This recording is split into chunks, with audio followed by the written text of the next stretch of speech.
16 start करना है।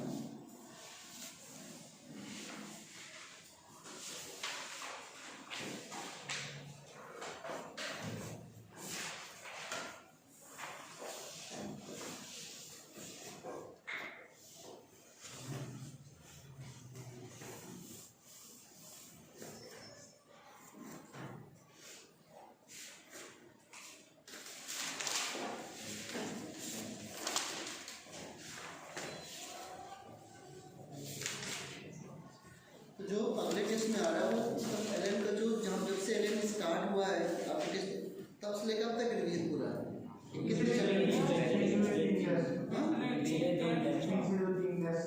पीछे 3 टेस्ट है। अभी मुझे जाते वक्त जब मैं बोलूँगा मुझे सारे चैप्टर के नाम लिख क्योंकि मुझे रिवीजन नहीं कराना, मैं वही रिवाइज कराऊंगा, ठीक है ना।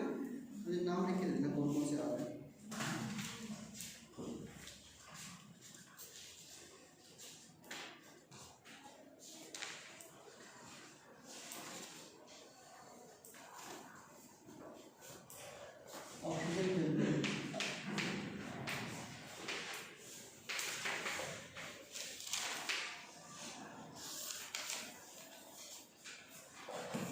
ऑक्सीजन फैमिली के क्या होते हैं एलिमेंट्स? 16 ग्रुप।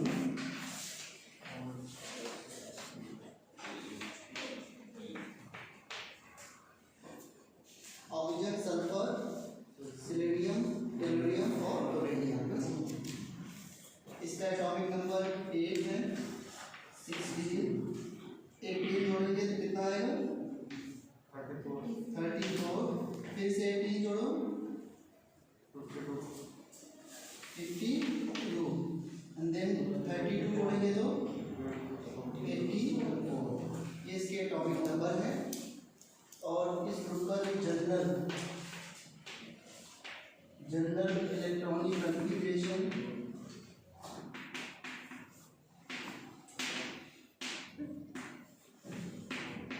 वो क्या होगा? ऑक्सीजन अगर आप करके देखो तो 1s2 2s2 2p4 ये आएगा ना। तो लास्ट में क्या है? 2s2 2p4। इसका अगर सल्फर करोगे तो लास्ट में क्या आएगा? 3s2 3p4। इस ग्रुप का जो जनरल इलेक्ट्रॉनिक कॉन्फ़िगरेशन है वो हो जाएगा NH2 NP4, ठीक है। ये जनरल इलेक्ट्रॉनिक कॉन्फ़िगरेशन है। आउटर मोस्ट में 6 इलेक्ट्रॉन्स है ना, 6 electron in the outermost shell. तो इनकी जो ऑक्सीडेशन स्टेट है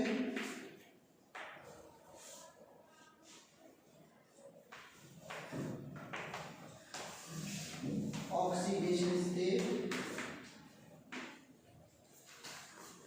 जो है वो -2 to +6 होती है। बट ऑक्सीजन जो होता है ऑक्सीजन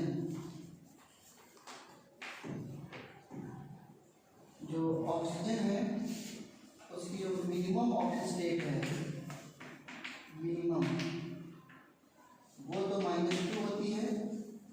बट मैक्सिमम +6 इसकी किसी कंपाउंड में नहीं है। इसकी +6 मैक्सिमम इसकी +2 नॉन है कंपाउंड में, उस कंपाउंड नाम होता है OF2 ऑक्सीजन डाइक्लोराइड। इस कंपाउंड में अगर ऑक्सीजन की ऑक्सीडेशन स्टेट निकालोगे तो ऑक्सीजन की X होगी, फ्लोरीन की क्या होगी?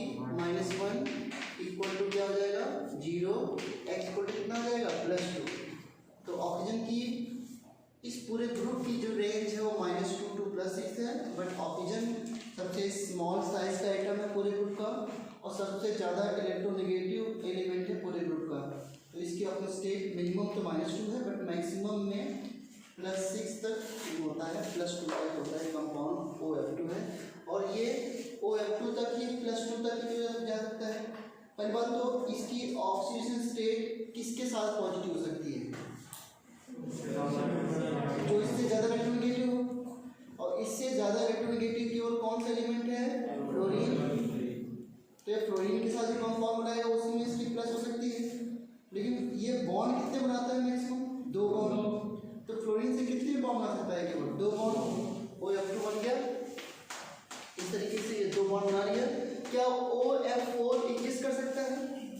अगर OF4 होता तो O के प्लस 4 हो जाता, और अगर OF6 होता तो इसकी ऑपोजिट प्लस होती, लेकिन दोनों कंपाउंड एग्जिस्ट नहीं करते।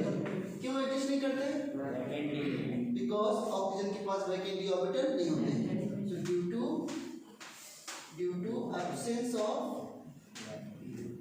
absence of vacant d orbital, है ना, वैकेंट डी ऑर्बिटल की एब्सेंस की वजह से this compound does not exist ना, this compound does not exist. Okay, oxygen अपने ऑर्बिट को एक्सपेंड नहीं कर सकता है, इसलिए ऑक्सीजन की ऑक्सीजन स्टेट मैक्सिमम में तो +2 इधर ध्यान दो, है ना।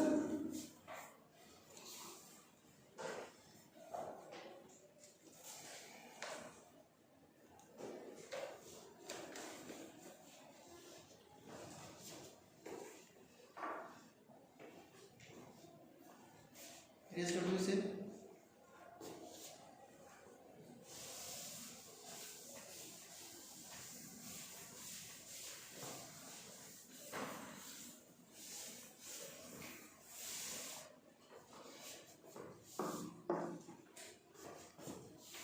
थर्ड, जो ऑक्सीजन होता है, ऑक्सीजन इसके जो एलोट्रॉप्स होते हैं, मतलब ऑक्सीजन की nature exist in the form of O2 gas as well as the form of O3 gas. O3 का नाम क्या होता है?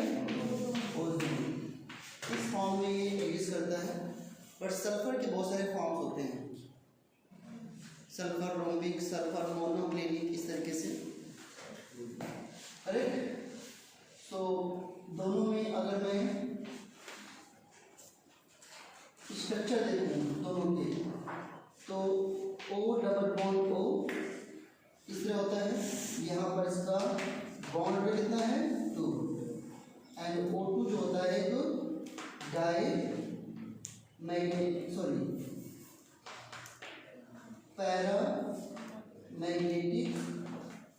पैरामैग्नेटिक मॉलिक्यूल है।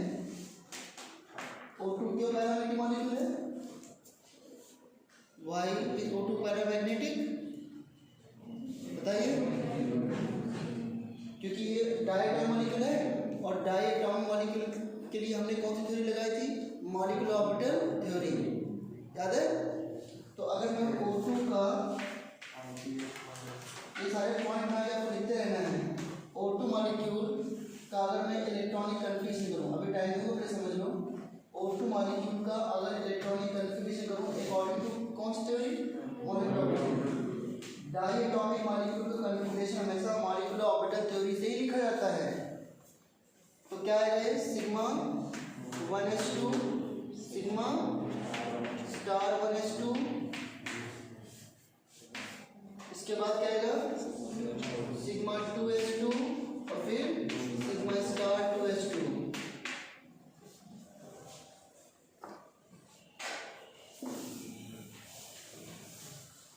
इसके बाद क्या आता है?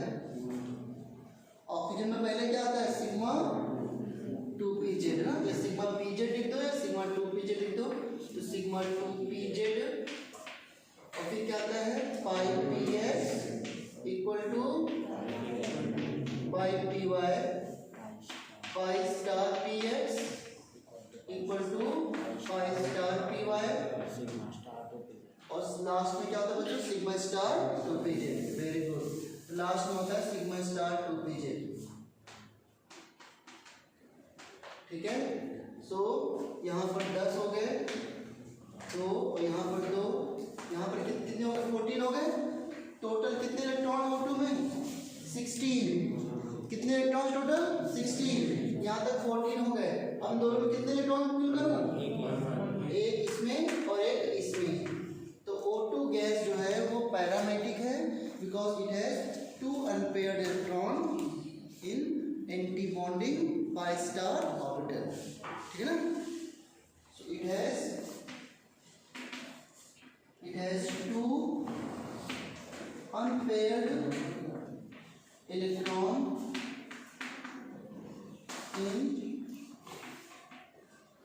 in p bonding pi star orbital. in p bonding pi star orbital में इसके पास दो अनपेयर्ड इलेक्ट्रॉन है, that's why it is a paramagnetic. और यहाँ से अगर इसका बॉन्ड ऑर्डर करना चाहो तो क्या जाएगा, हाफ, क्या फॉर्मूला होता है, half number of bonding electron minus anti bonding electron. तो बॉन्डिंग कितने देखो, 2 2 4 6 10 12 10 है नहीं 10 इसमें बॉन्डिंग के हैं और 4 कितने हैं, 6 कैसे हैं एंटी बॉन्डिंग के। एंटी बॉन्डिंग ये दो हो गए यहाँ पर, ये दो एंटी बॉन्डिंग हो गए और दो एंटी बॉन्डिंग हो गए, तो कितना क्या बॉन्ड है इसका 2। बट O3 मॉलिक्यूल जो है वो ट्राइटॉमिक है, तो ऑक्सीजन क्या होता है, it is the diatomic form और also it is the triatomic form में मिक्स करता है। और O3 का स्ट्रक्चर अगर हम बना के देखें तो कैसे बनाओगे O3 मॉलिक्यूल, तो देखो हाँ यहाँ पर O डबल बॉन्ड O बन जाएगा, दोनों का ऑक्टेट कंप्लीट है। लेकिन क्या ये और डबल बॉन्ड बना सकता है इस तरीके से, क्यों, 6 + 2 + 2 10 हो जाएंगे, ये अपने ऑक्टेट को एक्सपेंड नहीं कर सकता। तो जब इसने 2 बॉन्ड बना दिए तो इसके पास 2 लोन पेयर बच गए, इसने एक लोन पेयर को क्या कर दिया, डोनेट कर दिया। तो अब इसका ऑक्टेट कंप्लीट है।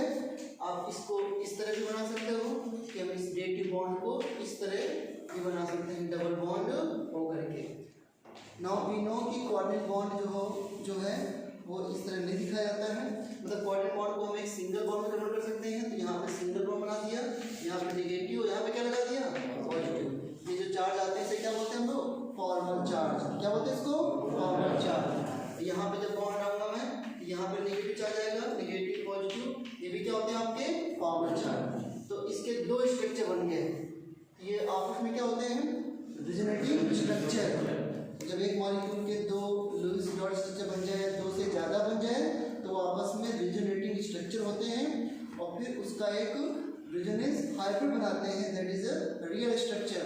तो इसका रिजोनेंस हाइब्रिड कैसा बनेगा, ऑक्सीजन यहाँ पर डबल बॉन्ड दोनों तरफ जा रहा है ना, डबल बॉन्ड यहाँ पे है, डबल बॉन्ड यहाँ पे है, पॉजिटिव चार्ज इस पे तो फिक्स है, लेकिन इसका नेगेटिव चार्ज दो जगह बटा हुआ है, डिस्ट्रीब्यूट हो चुका है।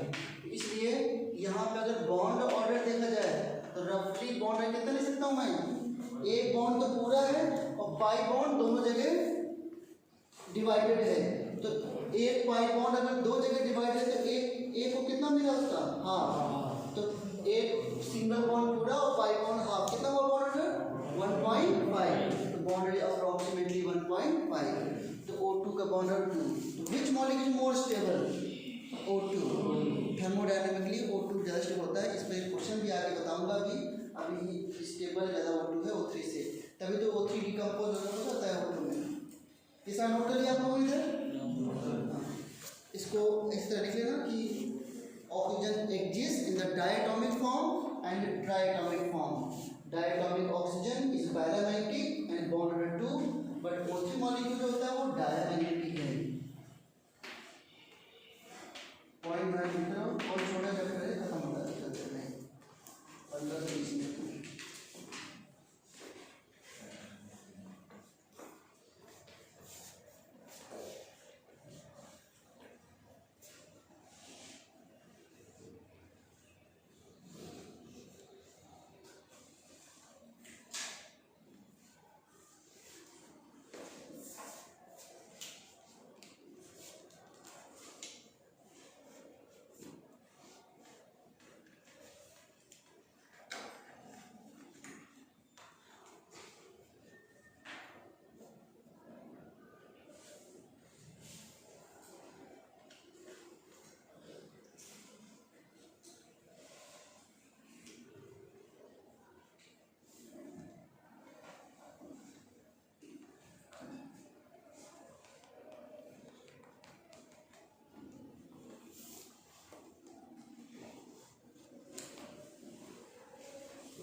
नेक्स्ट पॉइंट लिखना, कौन सा पॉइंट होगा 4।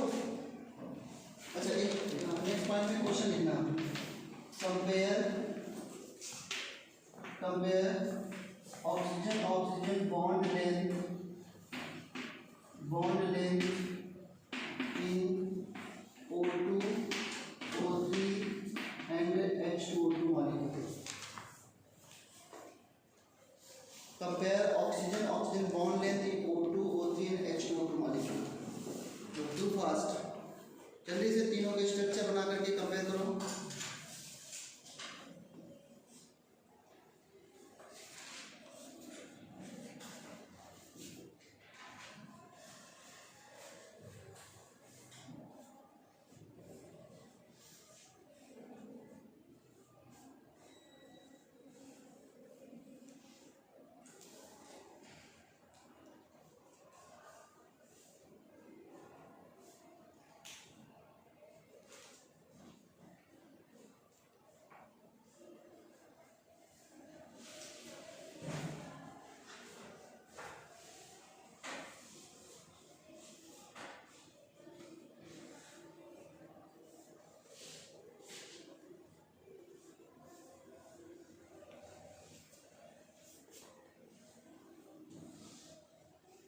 आया किसी का आंसर?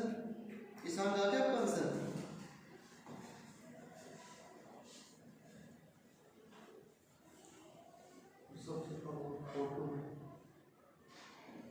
अमन आपका आंसर आया? स्ट्रक्चर नहीं बना पा रहे बेटा इनके, तो फिर bond order is inversely proportional to bond length ना। बॉन्ड लेंथ मतलब दो एटम के बीच डिस्टेंस क्या है,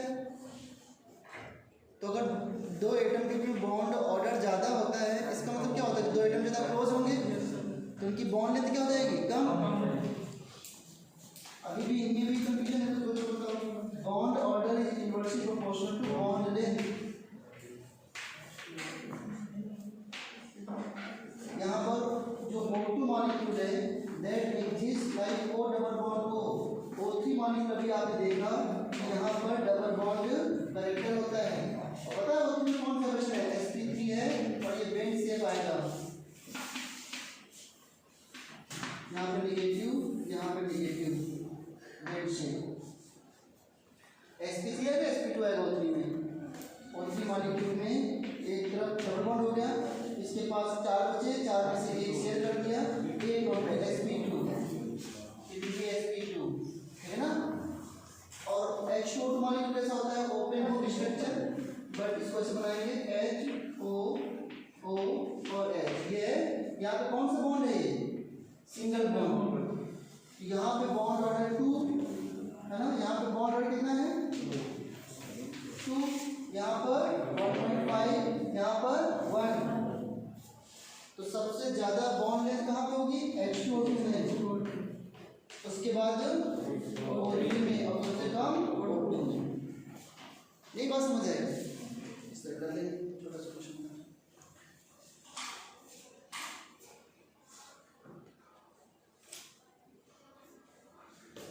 नेक्स्ट पॉइंट को पॉइंट प्रॉपर्टीज कर रहे हैं, तो की पॉइंट वाइज देखते रहो। Oxygen and sulphur are non metal.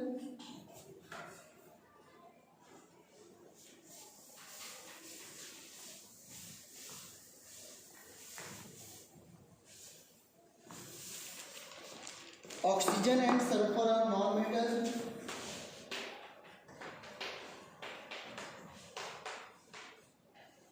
Fe और Te ये होते हैं मेटलॉइड्स, एंड पोलोनियम जो होता है वो मेटल होता है, और ये दोनों क्या है, नॉन मेटल।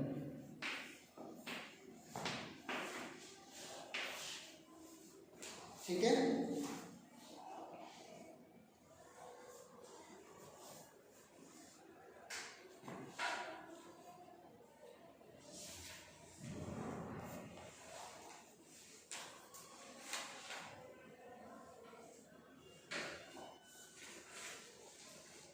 अच्छा एक बात और है कि जो डाउन टू द ग्रुप जो ट्रेंड्स होते हैं सारे, उसमें यहाँ पर कोई एक्सेप्शन नहीं है, केवल इलेक्ट्रॉन की एंथैल्पी को छोड़ दो तो। Size down to the group बढ़ता है घटता है, साइज बढ़ता है ना, तो साइज डाउन टू ग्रुप बढ़ता है, ठीक है ना। Atomic radius down to group बढ़ती है। Melting point down to group बढ़ेगा घटेगा? मेल्टिंग पॉइंट बताओ। Melting point down to group बढ़ता है हर ग्रुप में, खासकर नॉन मेटल्स में, क्योंकि नीचे वाला एलिमेंट अधिकतर सॉलिड होता है और ऊपर की गैसेज हैं, है ना। तो मेल्टिंग पॉइंट भी डाउन टू ग्रुप क्या होता है? इंक्रीज होता है। आयोनाइजेशन एनर्जी भी डाउन टू ग्रुप डिक्रीज होती है। आयोनाइजेशन एनर्जी का ऑर्डर ये होता है आयोनाइजेशन एनर्जी का। क्यों? आयोनाइजेशन एनर्जी जो होती है वो inversely proportional to atomic size होती है, और उसमें कहीं कोई एक्सेप्शन नहीं है, ठीक है ना। अब यहाँ पर एक क्वेश्चन ये पूछते हैं कि ऑक्सीजन के बाद सल्फर का मेल्टिंग पॉइंट एक्सेप्शनली बहुत ज़्यादा बढ़ जाता है, बढ़ तो रहा है लेकिन एकदम ज़्यादा बढ़ता है। अच्छा, डेंसिटी भी डाउन टू द ग्रुप बढ़ती है, डेंसिटी भी down to the group increase होती है। डेंसिटी, ये डेंसिटी भी आपकी डेंसिटी थी ये, and this is size, atomic size था, और ये क्या था आपका मेल्टिंग पॉइंट। ये मेल्टिंग पॉइंट का ही बढ़ते हैं, तो इसमें कोई एक्सेप्शन नहीं है, ज़्यादा कोई दिक्कत नहीं है। इलेक्ट्रोनेगेटिविटी डाउन टू ग्रुप बढ़ती है घटती है? Electronegativity down to group decrease होती है, तो इसमें कोई एक्सेप्शन नहीं है। ये इलेक्ट्रोनेगेटिविटी का ऑर्डर है, इलेक्ट्रोनेगेटिविटी, ठीक है, तो इसमें कोई एक्सेप्शन नहीं है। सिंपल से पॉइंट है, तो डिस्कस ना भी करें तो कोई दिक्कत नहीं। अब एक नेक्स्ट पॉइंट बना लिखो कि सल्फर का मेल्टिंग पॉइंट ऑक्सीजन से ज़्यादा क्यों होता है। जरा लिखो जरा, there is a large difference between the melting and boiling point of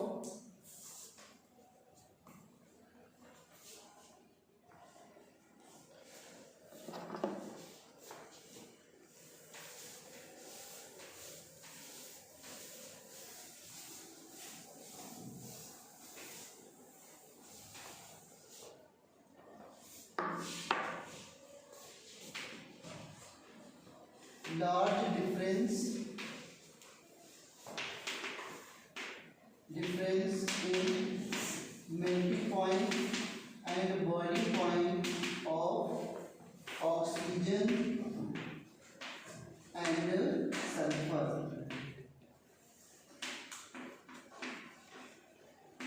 Oxygen and sulfur, ऐसा क्यों है? कोई बता सकता है इसका answer?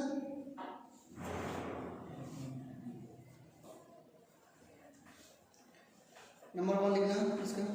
This is due to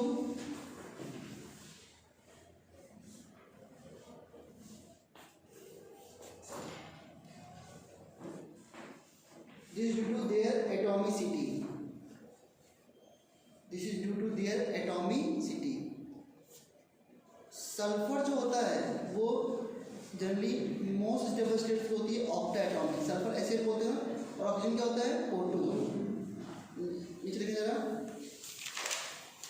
oxygen exist as a diatomic molecule, oxygen exist as a diatomic molecule, oxygen exist as a diatomic molecule, whereas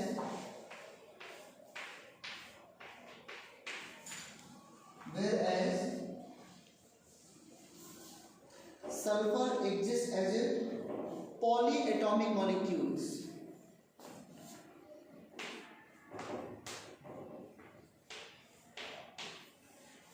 Polyatomic molecules, for example S8 S6 लिख लेना, S8 और S6 में mainly होता है। सबसे important है इसका S8 ऑक्टेटॉमिक। अब मुझे बताओ O2 मॉलिक्यूल और S8 मॉलिक्यूल के बीच में आपको पता है चाहे मेल्टिंग पॉइंट मेजर करना हो या बॉइलिंग पॉइंट मेजर करना हो, दोनों किस पे डिपेंड करते हैं? इंटरमॉलिक्यूलर फोर्सेस पे। Melting point and boiling point both पे डिपेंड करते हैं फोर्सेस पे, इंटरमॉलिक्यूलर फोर्सेस पे, ठीक है। सो बताओ जरा, S8 मॉलिक्यूल के बीच में फोर्स ऑफ अट्रैक्शन ज़्यादा होगा या O2 मॉलिक्यूल के बीच में? S8, उसे आपको पता है down to the group intermolecular force of attraction increases या van der Waals force of attraction increases. तो यहाँ पर one der Waals force of attraction ज़्यादा होंगे और यहाँ पर one der Waals force of attraction कम होंगे, इसलिए तो O2 गैस में एसिड सॉलिड होता है। नहीं समझे बात को? तो हाँ, तो इस बात में यहाँ पे इसको नोट कर लो ऐसे कि there is a strong intermolecular force of attraction exist between acid molecule. There is a strong intermolecular force of attraction exists between acid molecules, so high melting and boiling point with respect to oxygen. So it has high melting point and boiling point with respect to oxygen. ठीक है, simple है। Down to the group वैसे भी one der Waals force of attraction बढ़ते हैं, इसलिए melting point down to group बढ़ रहा है।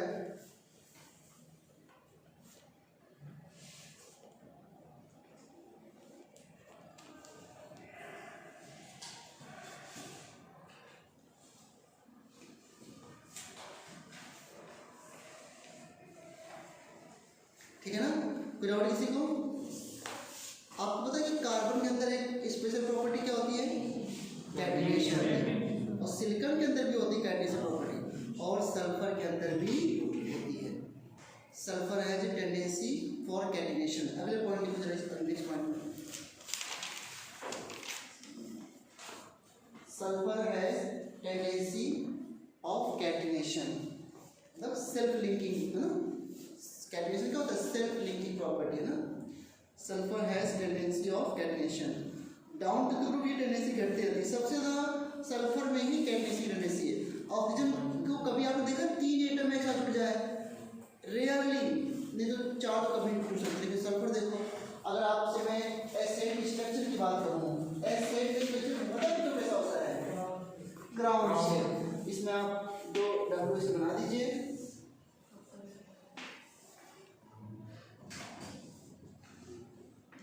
ये इसमें कितने शार्प पॉइंट हैं? 8 है, तो इसलिए ये सल्फर का स्ट्रक्चर है। ये कैटिनेशन प्रॉपर्टी से, ये सल्फर जैसे बहुत कैटिनेशन प्रॉपर्टी होती है।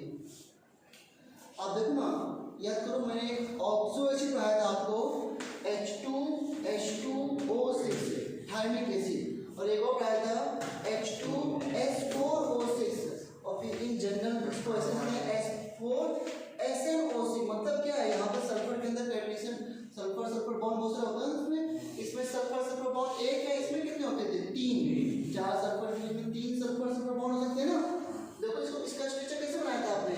Sulphur single bond sulphur, single bond sulphur, और यहाँ पे double bond O, double bond O OH, और double bond O, double bond O OH। Sulphur को थायो बोलते हैं, तो इसका नाम कितना है? तो 2 सल्फर से डाइथायो। याद करो, CH3OH का नाम होता है मिथाइल कोहल, और CH3SS का नाम होता है मिथाइल थायोएल्कोहल। तो ये एसिड है तो नाम होता है 2 सल्फर, तो डाइथायोनिक एसिड, टेट्राथायोनिक एसिड, ऑक्टाथायोनिक एसिड। इस तरीके से बहुत सारे नाम हो सकते हैं। ये क्यों हो रहे हैं? क्योंकि सल्फर के अंदर सेल्फ लिंकिंग की प्रॉपर्टी होती है, इस तरह से कंपाउंड होते हैं। और किसी में ऐसा नहीं करते ना हम लोग। यहाँ पे नाइट्रोजन में तो एक ही नाइट्रोजन, ज़्यादा नाइट्रोजन में बॉन्ड एक हो सकता है, 3 नाइट्रोजन बॉन्ड भी एक साथ नहीं होते। डबल बॉन्ड मतलब रेयरली होते हैं। आप एजाइड में हो जाते हैं, एजाइड में, एजाइड में स्ट्रक्चर क्या होता है? N3-।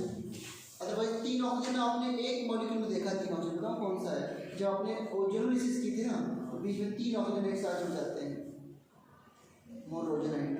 अदरवाइज ऑक्सीजन 3 एक साथ कभी देखते, तभी तो अगर ऑक्सीजन के अंदर कैटिनेशन प्रॉपर्टी होती तो ओजोन का स्ट्रक्चर ये बनाने में बताओ क्या दिक्कत थी फिर?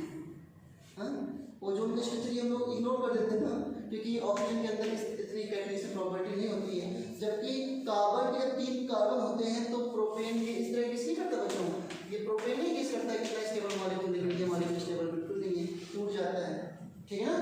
तो सबसे ज़्यादा कैटिनेशन प्रॉपर्टी सल्फर की, इसलिए S8 तक होता है। देखो कोई दिक्कत नहीं। अच्छा यही बात, अच्छा चलिए मुझे बताओ कि सल्फर पे यहाँ पर क्या हाइब्रिडाइजेशन होगी? सल्फर हाइब्रिडाइजेशन में इतना टाइम क्यों लगता है आप लोगों को? 1 सेकेंड में आंसर चाहिए। सल्फर के आउटर मोस्ट में कितने इलेक्ट्रॉन्स होते हैं? 6 में कितने सिग्मा बॉन्ड बनाए? 2। कितने पेयर बच गए? 2 पेयर, 2 लोन पेयर, 2 सिग्मा। क्या हुआ? काउंट कितना हुआ? 4 से sp3। तो सभी में sp3 और सभी सल्फर की क्राउन शेप आती कैसे, ये मुझे समझ लो पहले आप। जरा मुझे बताओ कि वाटर का शेप कैसा बनाते हो, ऐसे बनाते हो वाटर शेप। और आप हमेशा बोलते हो कि जब हाइब्रिडेशन sp3 हो और दो लोन पेयर हैं तो टेट्राहेड्रल ज्योमेट्री बनेगी। और टेट्राहेड्रल में कितने बॉन्ड होते हैं, 4 बॉन्ड। 2 बॉन्ड की प्लेस में क्या पुट कर दिया, 2 लोन पेयर, 2 बॉन्ड बचे, 2 बॉन्ड की शेप क्या होगी, बेंड शेप, क्योंकि टेट्राहेड्रल पहले थे ना। तो जब भी 2 लोन पेयर 2 बॉन्ड हो, ज्योमेट्री क्या होती है हमेशा टेट्राहेड्रल, और शेप क्या होती है, बेंड। देखो ये 2 लोन पेयर है। अब एक ऑब्जेक्ट क्वेश्चन आ गया, बताओ एसेट में कितने लोन पेयर है, 16 लोन पेयर आएंगे ना। 2 लोन पेयर 2 सिग्मा, इसके पास 2 लोन पेयर 2 सिग्मा। क्या सभी सल्फर के पास 2 लोन पेयर 2 सिग्मा है? तो क्या सभी सल्फर बेंड होंगे? और सभी को बेंड दिखाने की वजह से इस तरह जो है वो क्राउन शेप आ जाती है। देख लो सभी से, ये बेंड शेप, ये भी इसका बेंड शेप। और इस तरह क्यों बनाया गया, जिससे मिनिमम रिपल्शन हो। ये बेंड शेप और भी आ सकती थी। याद करो जब H2O2 हम लोग बनाते हैं तो H2O2 को ओपन बुक स्ट्रक्चर क्या होता है, हर चीज़ का थोड़ा बहुत रीजन होता ही है। तो H2O2 को आप ऐसे बनाते हो, पहले ये बेंड से बनाते हो, दूसरी बेंड से आप ऐसे बना देते हो, इसी को बाद में आप लोग ओपन बुक स्ट्रक्चर बोल देते हो H2O2 का। नहीं समझे? अब दूसरा, जब यहाँ पे ये बेंड है, अब इसकी बेंड से मैं ऐसे क्यों बना देता, ये करके इसको बेंड से वैसे कर दूँ, ये भी बेंड हो गया। क्यों? क्योंकि एटम को तोड़ भी तो रखना है। इस वजह से एक बेंड से ऐसे जा रही है, दूसरा ऐसे जा रहा है, तीसरा ऐसे जा रहा है, एक दूसरे को मिनिमम से मिनिमम जो है वो रिपल्शन हो सके, वो दिक्कत नहीं। इस रेस की क्राउन शेप इस तरह आती है। देखो सभी सल्फर बेंड शेप में है। इसके बाद अगर मैं H6 की बात करूँ, सल्फर हेक्सा एटॉमिक में भी डिस करता है। अच्छा, सल्फर का सबसे स्टेबल या मोस्ट स्टेबल जो एरोट्रॉप होता है देखिए S8, जिसका नाम होता है रोम्बी, RHOMBS, रोम्बी। ठीक है, ये रोम्बी है। इसके और भी नाम होते हैं, मोनोक्लिनिक रोम्बिक, तो सबसे स्टेबल जो होता है रोम्बिक होता है। अगर S6 बनाना हो तो S6 का स्ट्रक्चर चेयर फॉर्म की तरह होता है। जैसे आपने साइक्लोहेक्सेन के बोर्ड और चेयर फॉर्म सुने हैं, तो वैसे इसका चेयर फॉर्म होता है मेनली। तो चेयर कैसे बनाऊँ मैं,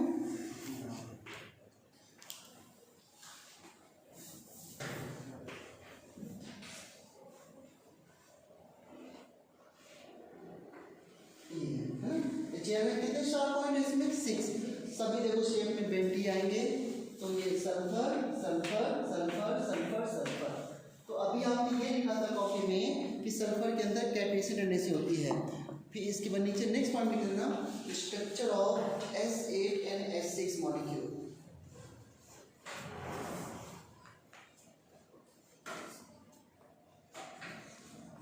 क्राउन शेप, चेयर फॉर्म।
जैसे फ्लोरीन की इलेक्ट्रॉन गेन एंथैल्पी फ्लोरीन से कम होती है, वैसे ही ऑक्सीजन की इलेक्ट्रॉन गेन एंथैल्पी सल्फर से कम होती है।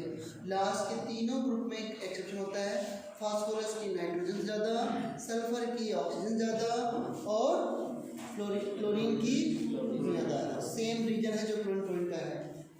कौन सा पॉइंट होगा मुझे याद है ना, देख रहा है। अब इस ग्रुप क्या हाइड्राइड की बात करूँ तो हम पहले भी पढ़ चुके हैं इनके हाइड्राइड में ऑर्डर, एक बार फिर से कर लेते हैं। तो हाइड्राइड्स ऑफ दिस ग्रुप अगर बात करें, हाइड्राइड्स मतलब होता है हाइड्रोजन के साथ इनके कंपाउंड्स। तो क्या कंपाउंड बनते हैं इनके साथ, हाइड्रोजन के साथ इनके H2O, H2S, H2Se और H2Pe। लास्ट को हटा देता हूँ मैं, तो रेडियोएक्टिव है।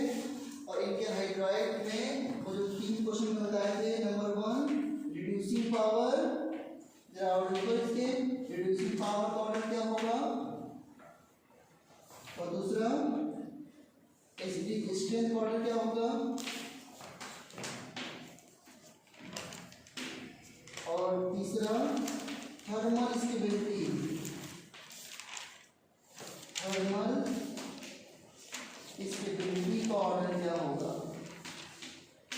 ये जरा तीनों पॉइंट में से लिखो फटाफट।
बता चुका हूँ क्वेश्चन, ये जनरल में सारे ना।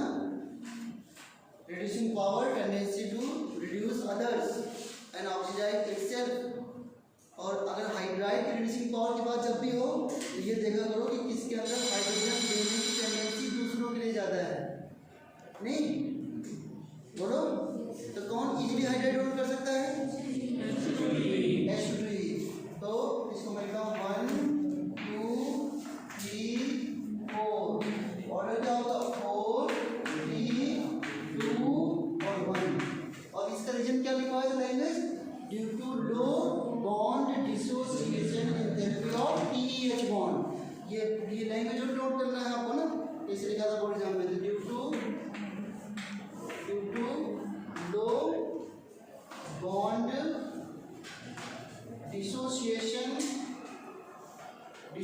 Enthalpy of PEH bond,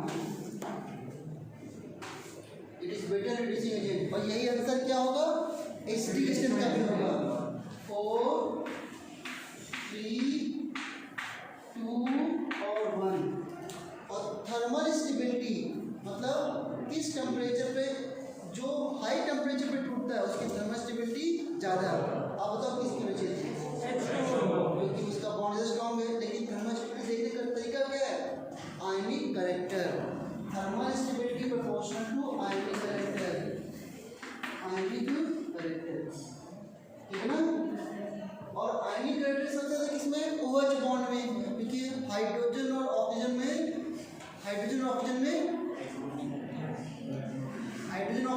electronegativity का डिफरेंस ज़्यादा है, तो वहाँ पर थर्मल स्टेबिलिटी सबसे ज़्यादा होगी क्योंकि सबसे ज़्यादा आयनिक कैरेक्टर है। तो क्या ऑर्डर होगा इसका 1 2 3 4। याद करो जब एल्कली मेटल्स में हम पढ़ते थे तो उनके कार्बोनेट के थर्मल स्टेबिलिटी डाउन ग्रुप बढ़ती थी, लेकिन डाउन ग्रुप आयनिक कैरेक्टर बढ़ता है। वैसे यहाँ पे देख रहे हैं हाइड्रोजन और टी में क्या इलेक्ट्रॉन नेगेटिविटी डिफरेंस ज़्यादा है? नहीं है, ऑक्सीजन और हाइड्रोजन में ज़्यादा है।